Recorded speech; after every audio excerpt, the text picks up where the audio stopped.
Hello everyone, welcome to infinite learning. तो जो हमारा मैथ्स का मैराथन चल रहा है, ये उसका थर्ड वीडियो होगा। बाकी जी के जी एस का भी वीडियो के मैराथन जो चल रहे हैं उसका 22 से 23 वीडियोस ऑलरेडी अपलोड हो चुके हैं, तो आप वहाँ जाकर देख सकते हो जी के जी एस के लिए। बाकी मैथ्स के वीडियो को मैंने 2 वीडियो अपलोड कर दिए जिसमें हमने बहुत इंपॉर्टेंट क्वेश्चन और टॉपिक करें। आज ये हमारा तीसरा वीडियो होगा और ये भी इम्पोर्टेंट ही होगा, क्योंकि हम कोई भी ऐसा कुछ नहीं करने वाले जो बहुत अलग हो। हम वो करने वाले जो पेपरों से रिलेटेड आने वाले क्वेश्चन हैं, ठीक है। तो देखो, जो हमारा पहला क्वेश्चन, आज का जो हमारा पहला टॉपिक है वो इक्विलेटरल ट्रायंगल से रिलेटेड है। एक चीज़ आपको ध्यान रखना है कि अगर इक्विलेटरल ट्रायंगल में किसी भी लाइन के पैरेलल, मैं पैरेलल बात कर रहा हूँ, यहाँ पे जो पी क्यू है वो पैरेलल है बी सी के, किसी भी लाइन के पैरेलल अगर आप ट्रायंगल ड्रॉ करते हैं, लाइन ड्रॉ करते हैं, तो आपको जो मिलने वाला ट्रायंगल वो हमेशा इक्विलेटरली होगा। मतलब एक चीज़ आपको पता लग जाएगा इसमें कि इक्विलेटरल ट्रायंगल में किसी भी लाइन के पैरेलल अगर आप कोई भी लाइन ड्रॉ करते हैं तो जो नया ट्रायंगल आपको मिलेगा वो खुद भी एक इक्विलेटरल ट्रायंगल ही होगा, ठीक है। इससे आपको एरिया निकालने में फ़ायदा मिलेगा। तो आपको ये भी पूछा जा सकता क्वेश्चन में कि इक्विलेटरल ट्रायंगल में अगर हम एक लाइन ड्रॉ कर रहे हैं, बताओ ये ट्रायंगल किस टाइप का होगा। तो जो ऊपर वाला ट्रायंगल हो कैसा होगा, इक्विलेटरल होगा। कहीं से भी ड्रॉ कर लो, मान लो आप यहाँ से ड्रॉ कर लेते हो, ठीक है। यहाँ से अगर आपने ड्रॉ कर लिया तो ये मान लो इसके पैरेलल आ जाएगा, तो जो नया ट्रायंगल होगा वो भी पैरेलल ही होगा, ठीक है। चलो आगे बढ़ते हैं, ठीक है। तो अब जो अगला हमारा क्वेश्चन है वो हमारा हाइट एंड डिस्टेंस से रिलेटेड है। तो एक चीज़ आपको ध्यान रखना है, आपको हाइट एंड डिस्टेंस में जो क्वेश्चन पूछा जाएगा उसमें आपको ना 3 डायग्राम याद रखना है। अभी आपको तीनों डायग्राम एक एक करके कराऊंगा। अगर आपको हाइट एंड डिस्टेंस में एंगल 60 दिख जाए तो आपको ये तीनों याद रख लो, √3, 1 और 2। कैसे? आप लोगों को पता होगा कि tan 60 की वैल्यू कितनी होती है, √3 होती है ना। नीचे लगा लो 1, तो ये होता है हमारा p/b। तो थीटा का सामने वाला परपेंडिकुलर होता है, तो ये √3 हो गया, ये 1 हो गया और ये हमारा हाइपोटेनस निकल जाएगा। आप इसमें लगा लेना h² p² b की वैल्यू। तो आपको इसको याद ही रखो, 60 का सामने वाला √3, 1 और 2, और वैल्यू निकाल कर दे सकते हो, और हाइपोटेनस वाला फॉर्मूला लगा के 2 भी निकाल सकते हो। उसके बाद अगर tan 30 वाला आ जाए तो आपको पता है कि tan 30 की वैल्यू कितनी होती है, 1/√3। ये भी हमारा होता है p/b। तो सामने वाला परपेंडिकुलर, नीचे वाला बेस, तो ये हमारा 2 आ जाएगा, h² p² b² वाला फॉर्मूला लगा के। तो पहले आपको 60 वाला याद रखना है, फिर 30 वाला याद रखना है, और एक आपको 45 वाला याद रखना है। अगर आप ये तीनों याद रख लेते हो, tan 45 वैल्यू कितनी होती है, 1, तो आप 1/1 कर लो, मतलब p/b हो गया, ये 1 होगा, ये 1 हो गया, तो h² p² से वैल्यू कितनी आ जाएगी, √2। अगर आप ये तीनों, ये पहला वाला डायग्राम, ये दूसरा वाला डायग्राम और ये तीसरा वाला डायग्राम याद रखते हो तो हाइट एंड डिस्टेंस क्वेश्चन आप आसानी से सॉल्व कर पाओगे, ठीक है। उसके लिए आपको tan थीटा sin थीटा लगाने की कोई जरूरत नहीं, बहुत आसानी से आप क्वेश्चन को सॉल्व, बस आपको वैल्यू याद रखनी इन तीनों की, ठीक है। चलो आगे बढ़ते हैं। अगला, अभी देखो इस टाइप के क्वेश्चन ना बहुत ही डिफिकल्ट होते हैं अगर किसी को पता ना हो। इसमें आते कैसे हैं, आपको ये एक ये साइड दे दिया और मान लो ये दोनों साइड दे दिया, बोला ये साइड निकाल, और ये बोला एंगल बाइसेक्टर, तो निकालोगे कैसे? आपके इसमें कॉन्ग्रुएंसी प्रूफ करने जाओगे उसमें तो बहुत टाइम लग जाएगा। अगर ये आपको याद रखना है, दोनों तरीके से याद रखना है। अगर एंगल बाइसेक्टर है, मैं इसकी बात कर रहा हूँ, देखो ऊपर से जो ए है ना वो एंगल बाइसेक्टर है, वो डी को काट रहा है, डी पे आके मिल रहा है। तो एंगल बाइसेक्टर हो तो इन दोनों का जो रेशो है, इन दोनों का रेशो के बराबर होगा। मतलब ए बी और बी डी का रेशो, ए सी सी डी का ratio.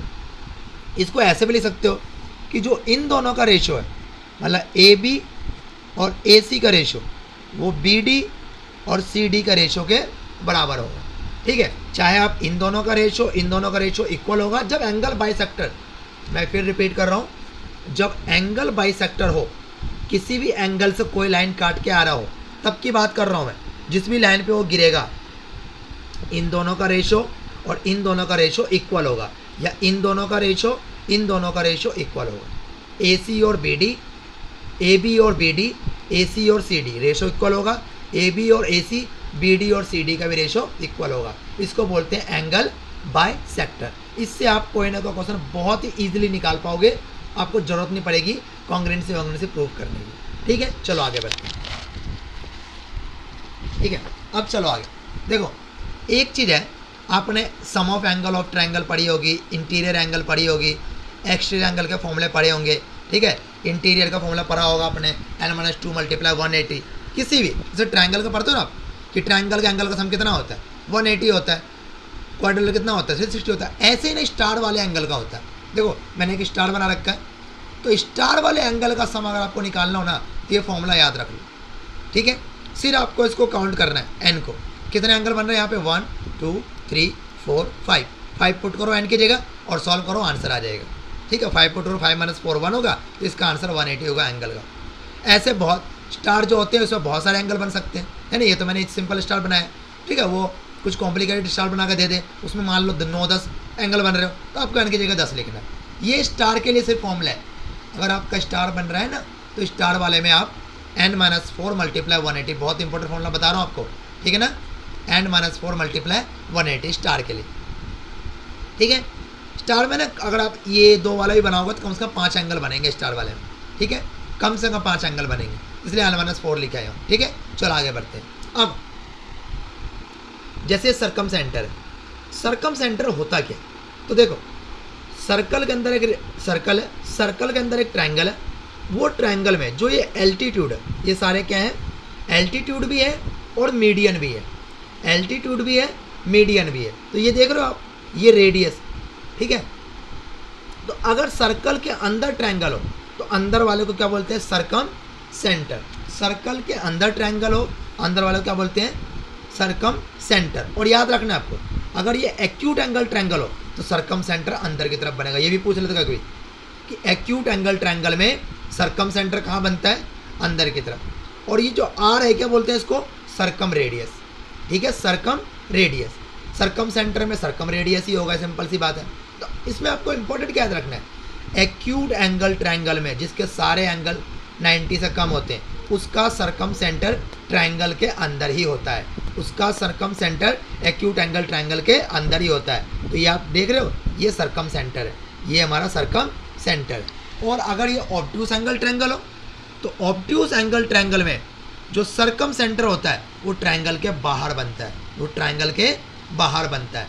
In obtuse angle triangle circumcentre outside the triangle, circumcentre कहाँ बनेगा, आउटसाइड द ट्रायंगल। एक्यूट वाले में इनसाइड द ट्रायंगल, ऑब्ट्यूस वाले में आउटसाइड द ट्रायंगल। और ये सबसे इंपॉर्टेंट बता रहा हूँ मैं, इसके बेस पर क्वेश्चन पूछ लेते हैं। राइट एंगल ट्रायंगल में mid point of hypotenuse, right angle triangle में मिड पॉइंट ऑफ हाइपोटेनियस बोल देंगे। ये ना सर्कम रेडियस है, सर्कम क्या है, रेडियस है। तो बताओ इसकी वैल्यू क्या होगी, इसकी वैल्यू क्या होगी। अब सर्कम रेडियस है तो हमें पता है ये मिड पॉइंट पे है, तो आधा हो जाए हाइपोटेनियस का, हाइपोटेनियस का आधा हो गया तो मान लो ये 10 है, ये 5 पर जाएगा तो ये 5 आ जाएगा। यहाँ से आप बहुत ईजिली आर को निकाल पाओगे, नहीं तो आप नहीं निकाल पाओगे अगर आपको नहीं पता होगा। एक्यूट एंगल ट्रायंगल में सर्कम सेंटर अंदर की तरफ बनता है, ऑब्ट्यूस एंगल ट्रायंगल में सर्कम सेंटर आउटसाइड बनता है, और राइट एंगल ट्रायंगल में circum centre on the line of hypotenuse, मतलब मिड पॉइंट ऑफ हाइपोटेनियस बनता है, ठीक है। चलो, और सर्कम सेंटर वाला आपको पता लग गया होगा, आगे बढ़ते हैं। अब चलो एक ये आपको ये इस टाइप से मान ये जो हमारा ना, ये सर्कम सेंटर की बात कर रहा हूँ मैं, ठीक है। ये ट्रायंगल के अंदर बना के आपको आ सकता है, या बोल देगा ये सर्कम सेंटर है, ठीक है। ये क्या है, सर्कम सेंटर है। आपको ये तीनों साइड गिवन, तीनों साइड गिवन। तो देखो इसके लिए तो मैंने भी बता दिया कि ये हाइपोटेनियस का आधा होता है। देखो हाइपोटेनियस सी है तो इसका आधा होगा। ये निकालना, ये कैसे निकालोगे अभी, ये लाइन, तो इसका याद कर लो आप, वरना आपको पता नहीं चलेगा। ये a + b × c, a + b × c, a + b perpendicular into base upon में hypotenuse, perpendicular into base upon में हाइपोटेनियस। और ये भी 90 बना रहा है, ये भी 90 बना रहा है। और ये क्या है, सर्कम सेंटर, ये क्या है, सर्कम सेंटर। इसलिए ये कितना आया, c/2, आपको पीछे मैंने बताया, क्योंकि राइट एंगल ट्रायंगल का circum centre on the line होता है, मतलब ये आधा आधा होता है, मिड पॉइंट होता है, तो ये भी आधा हो जाए क्योंकि ये तीनों आपस में सर्कम रेडियस बराबर होता है। इसके लिए क्या याद रखना है, नीचे लाइन है तो 90 बना रही है, परपेंडिकुलर अपॉन में बेस इंटू हाइपोटेनियस, ठीक है। चलो आगे बढ़ते हैं। अब एक चीज़ याद रखना है आपको कि सेंट्रोइड जो होता है ना, वो सेंट्रोइड डिवाइडेड द मीडियन, देखो ये आपको मीडियन है, ये क्या है, मीडियन, क्योंकि लाइन को जिस भी लाइन पे गिर रहा है उसको दो इक्वल पार्ट में डिवाइड कर रहा है, मीडियन यही तो होता है, ठीक है। जिस भी लाइन पे गिरे ट्रायंगल से अदर वर्टेक्स से, तो वो उन दोनों लाइन को मतलब उस लाइन को इक्वल पार्ट में डिवाइड कर देता है। तो सेंट्रोइड हमेशा मीडियन को 2:1 में होता है। आपको पता क्या करेगा, ये बोलेगा कि ये मीडियन जो है ना, ये कितना है, 20 है। ये मीडियन जो कितना है, 20 है। और बोल देगा ओ ए, मान लो यहाँ पे नाम दे देगा OAB, बोलेगा OB की वैल्यू बताओ, ठीक है। या मान लो ये बोल दूंगा 30 है, ये कितना है, 30 है। तो ये 30 है तो 2:1 में बांटो, ये 20 आ जाएगा और ये 10 आ जाएगा। तो OB की वैल्यू आप निकाल सकते हो, OA की वैल्यू भी निकाल सकते हो। तो सेंट्रोइड डिवाइड द मीडियन 2:1। पहले तो आपको यही याद रख लो, क्या पता यही आ जाए। चलो अब चलते हैं हम लोग ऑर्थो सेंटर में। ऑर्थो सेंटर किससे बनता है, तो वो एल्टीट्यूड से बनता है। जब तीनों एल्टीट्यूड जहाँ एक दूसरे पे काट रहे हो, तीनों एल्टीट्यूड, इसको बोलते हैं ऑर्थो सेंटर। ऑर्थो वर्ड आ जाए तो आप समझ जाना कि 90 डिग्री की बात कर रहा है, मतलब परपेंडिकुलर की बात कर रहा है। एक्यूट एंगल ट्रायंगल में ऑर्थो सेंटर अंदर की तरफ बनता है, जैसे कि सर्कम सेंटर बनता है। ऑब्ट्यूज एंगल ट्रायंगल में बाहर की तरफ बनता है, जैसे कि सर्कम सेंटर बनता है। ऑर्थो सेंटर बाहर की तरफ बनेगा, ऑर्थो सेंटर एक्यूट में अंदर बनेगा, ऑब्ट्यूज में बाहर बनेगा। और राइट एंगल ट्रायंगल में जहाँ पे 90 बनता है ना, वहीं पे बन जाता है। जहाँ पे 90 बनता है वहीं पे इसका ऑर्थो सेंटर बनता है, ठीक है, आपको याद रहेगा। चलो ये है हमारा इन सेंटर। इन सेंटर क्या होता है, सर्कल के अंदर रेडियस, सर्कल के ट्रायंगल के अंदर सर्कल। अगर ट्रायंगल के अंदर सर्कल हो इसे बोलते हैं इन सेंटर। ट्रायंगल के अंदर सर्कल हो इसे बोलते हैं इन सेंटर। ट्रायंगल के अंदर सर्कल उसे क्या बोलते हैं, इन सेंटर। ट्रायंगल के अंदर अगर सर्कल उसे क्या बोलते हैं, इन सेंटर। चलो ये डायग्राम देख लो आप, ये डायग्राम देख लो बस आप, और इसको फॉर्मूला को याद कर लो। अगर आपको डायग्राम में अंदर की तरफ कर्व हो, अंदर की तरफ कर्व हो, तो अगर आपको ये वाला एंगल निकालना है, सिंपल है, 90 में एंगल ए का हाफ कर दो, 90 में प्लस कर दो, एंगल ए का हाफ कर दो। और अगर बाहर की तरफ कर्व है तो 90 में माइनस कर दो, अंदर की तरफ हाफ कर दो, मतलब एंगल ए का हाफ करके माइनस कर दो।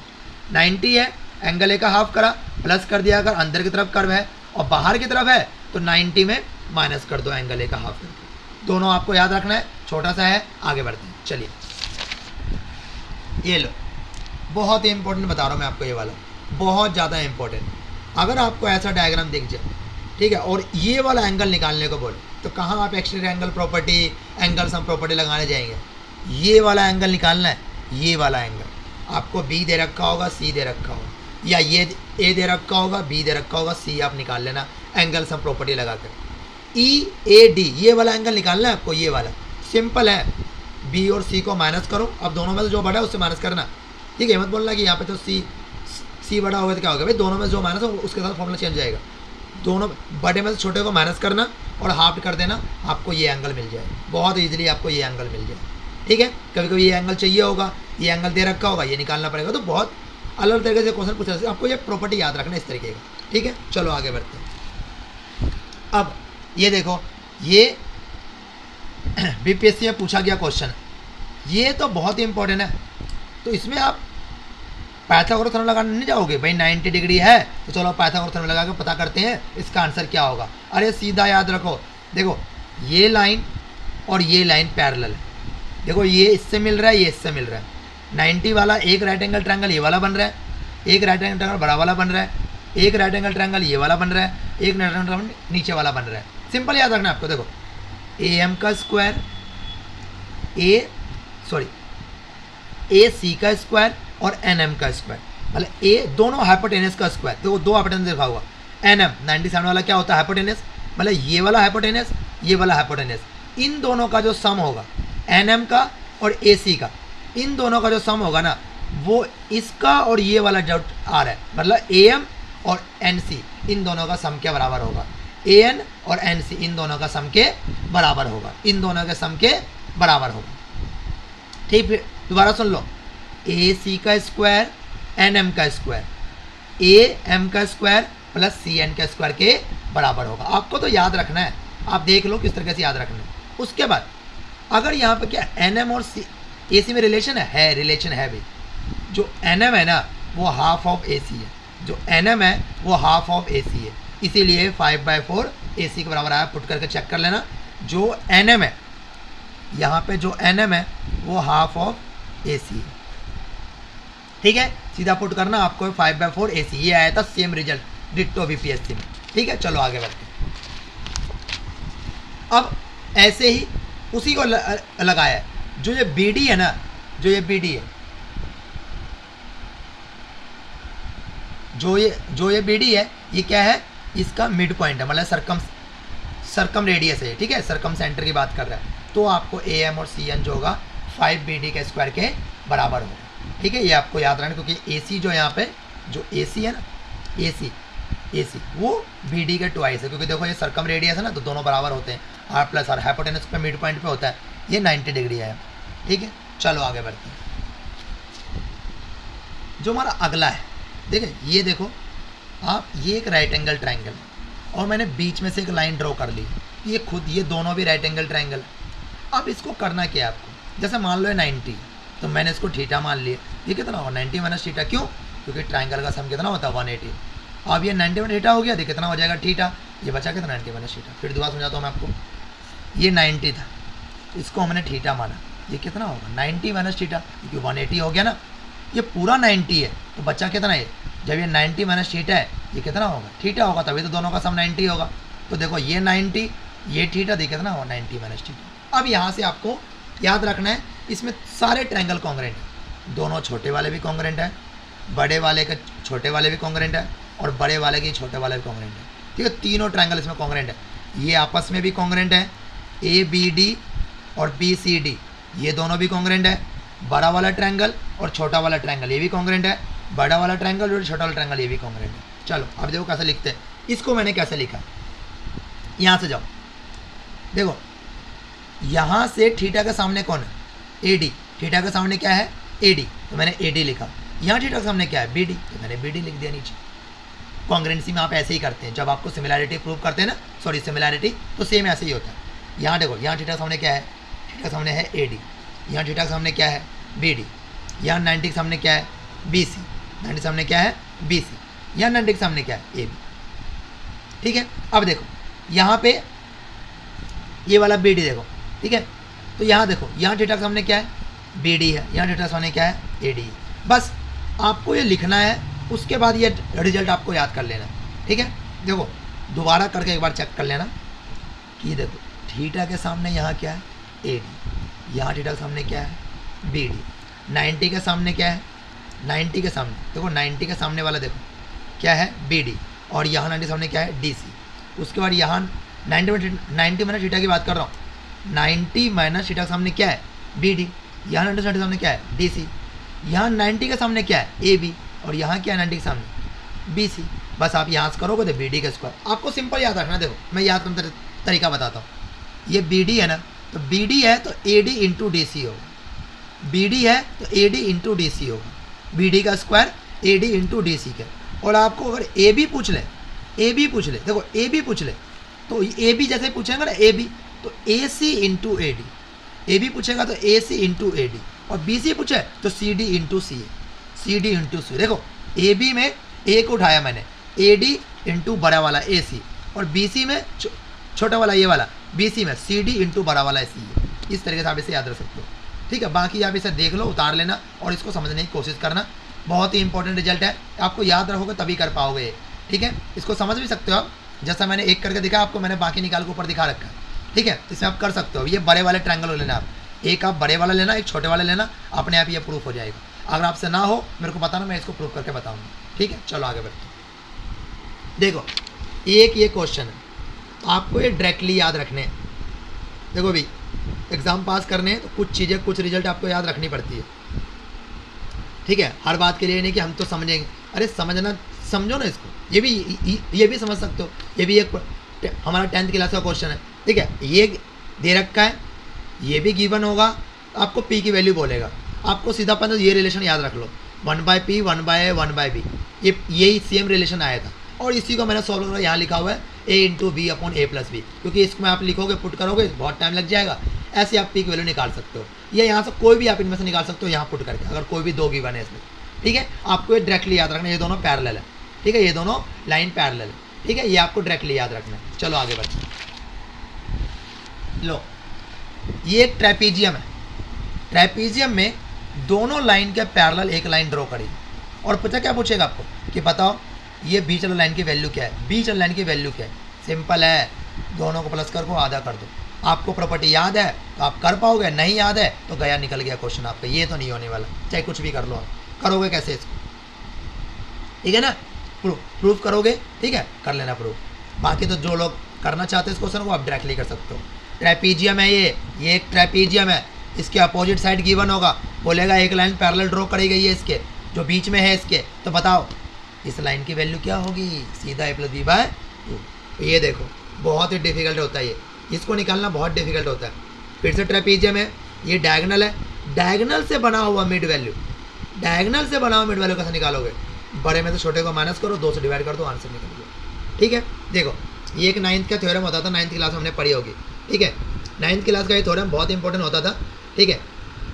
इसमें देखो क्या करते थे हम लोग, इसमें क्या करते थे हम लोग कि जो कोरस्पॉन्डिंग वाला है ना, जहाँ से करता है, देखो ये डायमीटर नहीं है, मैंने डायमीटर नहीं बोला, कोरस्पॉन्डिंग कोड है, ये क्या है, कोड है। तो इसमें ए जो होता है ना वो सी के बराबर होता है और डी जो होता है वो ई बी के बराबर होता है। इससे मैंने एक रिजल्ट बनाया, जो ए और ई बी का प्रोडक्ट होगा वो सी और डी के प्रोडक्ट के बराबर होगा, मतलब इन दोनों लाइन के कोरस्पॉन्डिंग पार्ट का प्रोडक्ट इन दोनों लाइन के कोरस्पॉन्डिंग पार्ट के प्रोडक्ट के बराबर होगा। बहुत ही इंपॉर्टेंट रिजल्ट है, इससे आपका क्वेश्चन जरूर आसानी सॉल्व हो जाएगा अगर आपको निकालना पड़ेगा। ठीक है, तो चलो आज के वीडियो में यही ख़त्म करते हैं। आपको वीडियो पसंद आए तो लाइक, सब्सक्राइब और शेयर जरूर कर देना, और भाई अपने दोस्तों के पास भी शेयर करो ताकि उन्हें भी ये मिले और वो लोग भी सब्सक्राइब करें, और बोलो सबको भी सब्सक्राइब करें, जल्दी जल्दी 1000 सब्सक्राइब बढ़ाओ।